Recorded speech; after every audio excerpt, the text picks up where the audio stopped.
একাত্তরের মানবতা বিরোধী অপরাধের মামলায় আওয়ামী লীগের সাবেক নেতা মোবারক হোসেনের মৃত্যুদণ্ডের রায় বাতিল করে তাকে খালাস দিয়েছে আপিল বিভাগ। প্রধান বিচারপতি সৈয়দ রেফাত আহমেদের নেতৃত্বাধীন ৫ বিচারপতির বেঞ্চ মঙ্গলবার এই রায় দেয়। মোবারক হোসেন ২০১২ সাল পর্যন্ত ব্রাহ্মণবাড়িয়ার আখাউড়া উপজেলার মোগরা ইউনিয়ন আওয়ামী লীগের সাংগঠনিক সম্পাদক ছিলেন।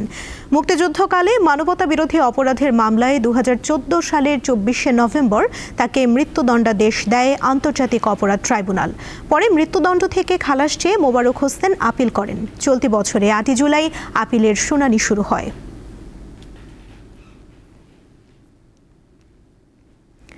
বৈষম্য বিরোধী ছাত্র আন্দোলনে রংপুরে নিহত রোকেয়া বিশ্ববিদ্যালয়ের শিক্ষার্থী আবু সাইদ হত্যার ঘটনায় মানবতা বিরোধী অপরাধের মামলার অভিযোগের বিষয়ে আজ তৃতীয় দিনের শুনানি চলছে।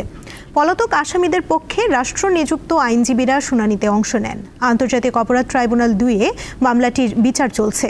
মঙ্গলবার গ্রেফতার ৩ আসামির অব্যাহতি চেয়ে আইনজীবীরা শুনানি করেন। মামলার আনুষ্ঠানিক অভিযোগে থাকা ৩০ জন আসামির মধ্যে গ্রেফতার ৬ জনকে ট্রাইব্যুনালে হাজির করা হয়েছে। রোকেয়া বিশ্ববিদ্যালয়ের সাবেক ভিসি সহ পলাতক ২৪ আসামি। এছাড়া গণঅভ্যুত্থানে গত বছরের ৫ই আগস্ট ঢাকার আশুলিয়ায় ৬ জনকে হত্যার পর লাশ পোড়ানো মামলারও আজ শুনানির জন্য নির্ধারিত রয়েছে। এজন্য ৮ আসামিকে ট্রাইব্যুনালে হাজির করা হয়েছে।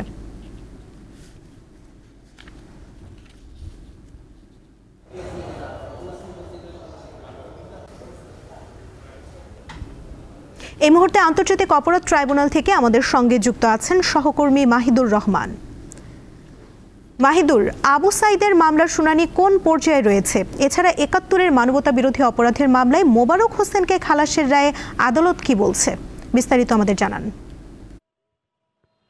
শুনতে পাচ্ছি। আজকে জুলাই আন্দোলনের মানবতা বিরোধী অপরাধের একটি গুরুত্বপূর্ণ মামলার শুনানি চলছে।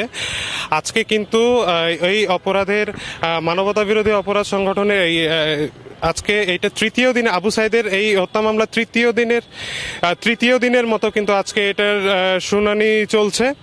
এবং আমি আপনাকে জানিয়ে রাখতে চাই যে আজকে তৃতীয় দিনের কিন্তু আসামি পক্ষের যে আইনজীবীরা তারা সবাই উপস্থিত রয়েছেন এবং তদন্ত প্রতিবেদনে যে ৩০ জনের সম্পৃক্ততা এসেছে তার মধ্যে কিন্তু ৬ জন এই মামলায় গ্রেফতার রয়েছেন এবং বাকি ২৪ জন কিন্তু পলাতক রয়েছেন। এই বাকি যে ২৪ জন পলাতক রয়েছেন সেই ২৪ জনের জন্য বিচারিক কাজ আরও স্বচ্ছভাবে চালানোর জন্য কিন্তু ট্রাইব্যুনাল থেকে স্টেট ডিফেন্স নিয়োগ দেওয়া হয়েছে।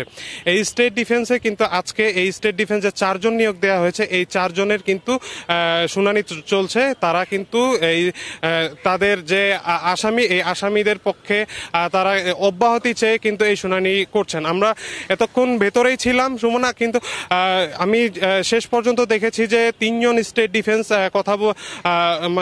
কথা বলেছেন। এর আগে আমি আপনাকে আরেকটু জানিয়ে রাখতে চাই যে গত সোমবার থেকে এই শুনানিটি শুরু হয় এবং গত সোমবার দিনে কিন্তু সর্বপ্রথম রাষ্ট্রের পক্ষ থেকে কিন্তু চিফ প্রসিকিউটর তাজুল ইসলাম এটি প্রথম শুনানি শুরু করেন এবং তিনি এই শুনানিতে আবু সাইদ হত্যা মামলায় যারা সম্পৃক্ততা ছিলেন এবং তাকে এই হত্যা মামলায় যারা সরাসরি নিয়োজিত ছিলেন অনেকেই এই হত্যা মামলায় তার হত্যার পরে তাকে যে তার মৃতদেহকে নিয়ে যে ময়না তদন্ত হয়েছিল সেই ময়না তদন্তকেও কিন্তু ভুলভাবে প্রমাণ করার জন্য এখানে যেসব চিকিৎসকরা এবং ডাক্তাররা এইখানে সম্পৃক্ততা ছিলেন সবারই নাম কিন্তু এখানে উঠে এসেছে এবং সেই ৩০ জনের মধ্যে কিন্তু এই শুনানিটি চলছে। আপনাকে আমি আরেকটু জানিয়ে রাখতে চাই যে আজকে এই শুনানি শেষ হলে পরে আজকে কিন্তু অভিযোগ গঠনের জন্য হয়তো বা পরবর্তী কোনো একদিন নির্ধারণ করবেন, তবে এই ব্যাপারে এখনো পর্যন্ত কোনো ধরনের নির্দেশনা আমরা পাই নাই।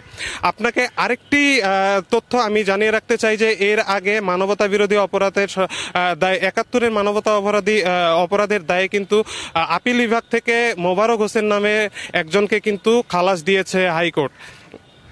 আমি সেই সম্পর্কে একটু আপনাকে তথ্য জানিয়ে রাখতে চাই যে মোবারক হোসেন কিন্তু তার মোবারক হোসেনের কিন্তু 2014 সালে কিন্তু আন্তর্জাতিক অপরাধ ট্রাইব্যুনাল থেকে তাকে মানবতা বিরোধী অপরাধের দায়ে কিন্তু মৃত্যুদণ্ড প্রদান করা হয়।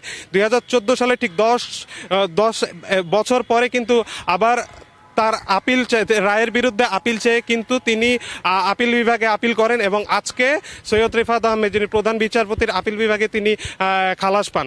তো আন্তর্জাতিক অপরাধ ট্রাইব্যুনাল থেকে আমার কাছে এই তথ্যই ছিল সর্বশেষ। সুমনা। মাহিদুর, আপনাকে ধন্যবাদ।